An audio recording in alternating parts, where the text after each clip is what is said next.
എളുപ്പത്തിലൊരു തക്കാളി കറി എങ്ങനെ ഉണ്ടാക്കുന്നതെന്ന് നോക്കാം കേട്ടോ.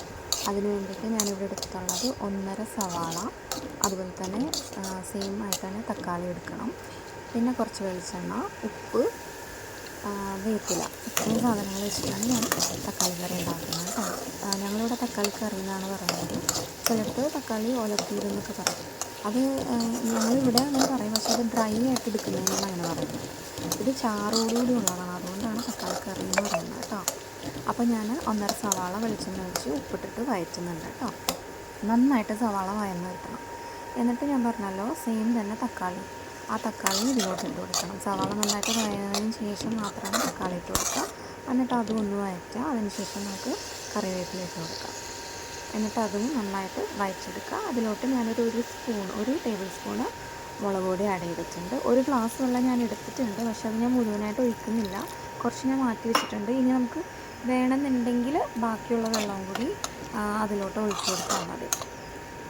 ഇനി നമുക്കതെല്ലാം കൂടി ഒന്ന് മിക്സ് ചെയ്തിട്ട്, ഇനി വെള്ളം പോരാന്ന് തോന്നിയിട്ടുണ്ടെന്നുണ്ടെങ്കിൽ നമുക്ക് വീണ്ടും വെള്ളം ആഡ് ചെയ്ത് കൊടുക്കുക. അതുപോലെ മുളക് പൊടി വേണമെന്നുണ്ടെങ്കിൽ അത് ആഡ് ചെയ്ത് കൊടുക്കുക. എനിക്കിവിടെ നന്നായിട്ട് എരിവ് ആവശ്യമുള്ളതുകൊണ്ടിട്ട് ഞാൻ വീണ്ടും കുറച്ചുകൂടി മുളക് പൊടി, അതായത് ഒരു 1/4 ടീസ്പൂൺ കൂടി മുളക് പൊടി ആഡ് ചെയ്ത് കൊടുക്കുന്നുണ്ട്. പക്ഷേ അതിൻ്റെ വീഡിയോ എടുക്കാനായിട്ട് ഞാൻ വിട്ടുപോയി കേട്ടോ.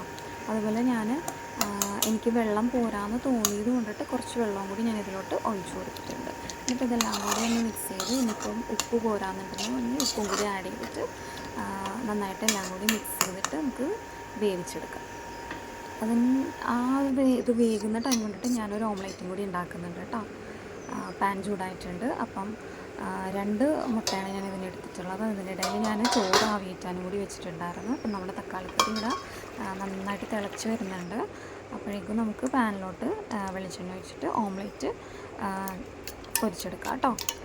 സവാള കുഞ്ഞായിട്ട് അരിഞ്ഞിട്ടുണ്ട്, പച്ചമുളക് കുഞ്ഞായി അരിഞ്ഞിട്ടുണ്ട്, 2 മുട്ട, കുറച്ച് ഉപ്പും കൂടി മിക്സ് ചെയ്തിട്ട് നന്നായിട്ട് ബീറ്റ് ചെയ്ത് കൊടുക്കുക. എന്നിട്ട് പാനൊന്ന് വെളിച്ചെണ്ണ ഒഴിച്ച് ചുറ്റിച്ചിട്ട് ഈ മുട്ടയുടെ മിക്സ് ഇതിലോട്ട് ഒഴിച്ച് കൊടുക്കാം.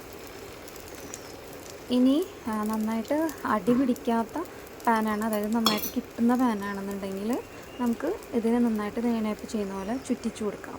അതല്ല അടി പിടിക്കുന്ന പാനാണെന്നുണ്ടെങ്കിൽ ഈ ചുറ്റിച്ചു കൊടുക്കൽ നിങ്ങൾ ചെയ്യേണ്ട കേട്ടോ, കാരണം ഒത്തിരി പാടായി പോകും അത് ചട്ടിയിൽ നിന്ന് കിട്ടാൻ വേണ്ടിയിട്ട്. ഓക്കെ, അപ്പം ഞാനിവിടെ എന്നും ഇങ്ങനെ ചെയ്യുന്നതുകൊണ്ടിട്ട് എനിക്കിത് പെട്ടെന്ന് എളുപ്പത്തിന് കിട്ടുന്നതുകൊണ്ട് ഞാനങ്ങനെ ചുറ്റിച്ചാണ് എടുക്കാറ്.